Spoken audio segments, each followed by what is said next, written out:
I've got 9 different species of wood right here, the most popular wood species used for cabinets. Let's talk about the pros and cons. First one here I've got is bamboo. You can see bamboo, beautiful, really tight grain, kind of like the quartersawn look that you get with maple, white oak, and walnut sometimes when they go quartersawn. It is a dense wood and works really great on cabinets, but it's not. It's a little more expensive. It's a little bit harder to work with, but it is an option. You don't see it a lot in cabinets, see it in flooring sometimes and some other applications, but it is available to get in cabinets. Next thing I'm going to show you here is maple. By the way, all these stains, all these samples are the exact same stain on the different species of wood, so you see an interesting variety, right, of colors based on how the wood, the base color of the wood and how it takes a stain.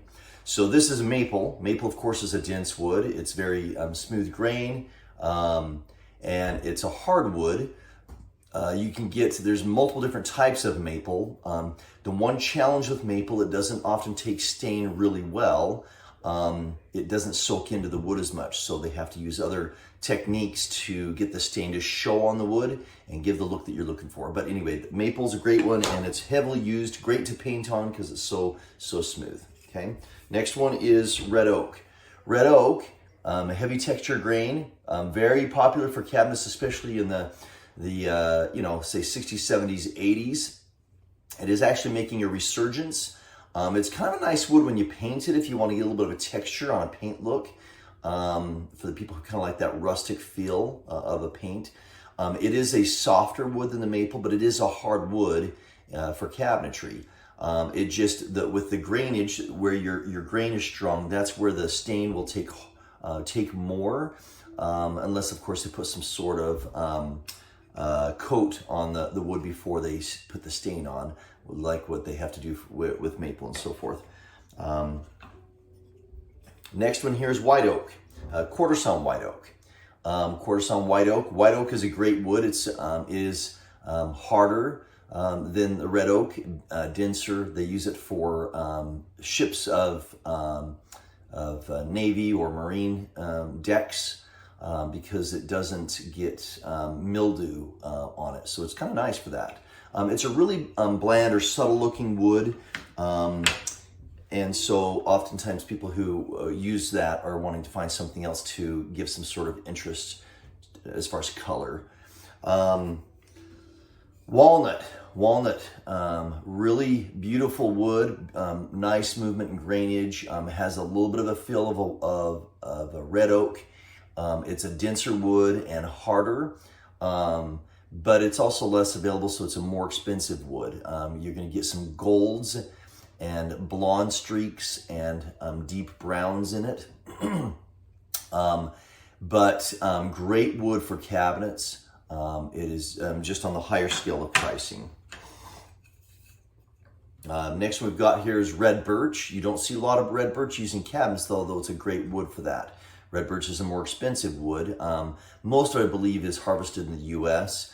They call it red because it's going to have some red streaks in the wood, a lot like the maple family, in that you've got really smooth grain. Not a lot of variation, but this particular sample shows a bit. But again, great for cabinets, if you like the coloration in it. Cherry.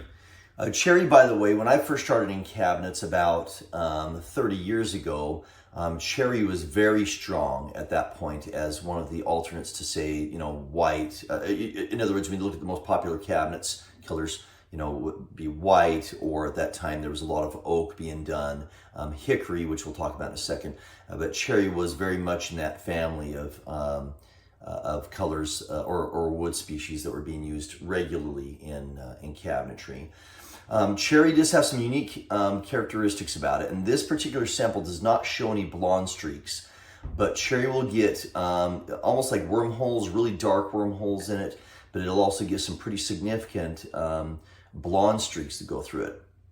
The other really unique aspect of cherry is when it ages, it gets dark. So what most people are used to as far as an aged cherry, this is a relatively new sample. and it does have a slight stain on it, which we call umber. But it does, if you get a natural cherry, it'll start off really light, kind of like maple almost, that people don't usually like, especially after they've been sold on cherry.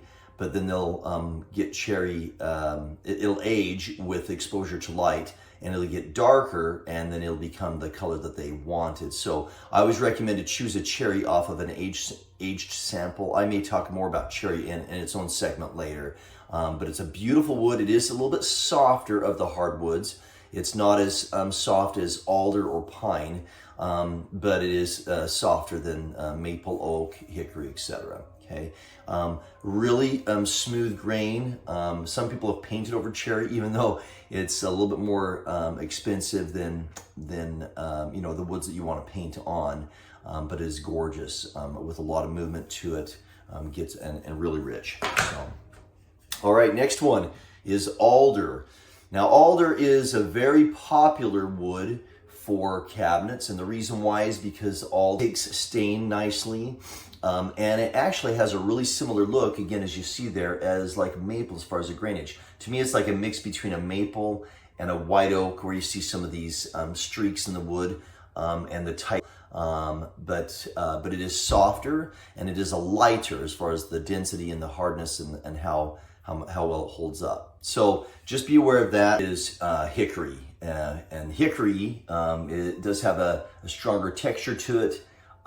It is a beautiful wood. This one does not show the character of hickory. Hickory, you will get a mix between browns and creams, and even some blonde streaks, but it's very common for being a very streaky wood, especially in the natural, without any stain on it. This one again has our same umber stain that we've got on all the woods. Beautiful wood. It is a hard wood, and it's hard on tools for that reason, but it is great. So there you go. I said 9. I actually have 10 because I added the hickory in there for you. 10 of the most popular wood species for cabinets. I hope that helps you when you're making your choices for cabinets.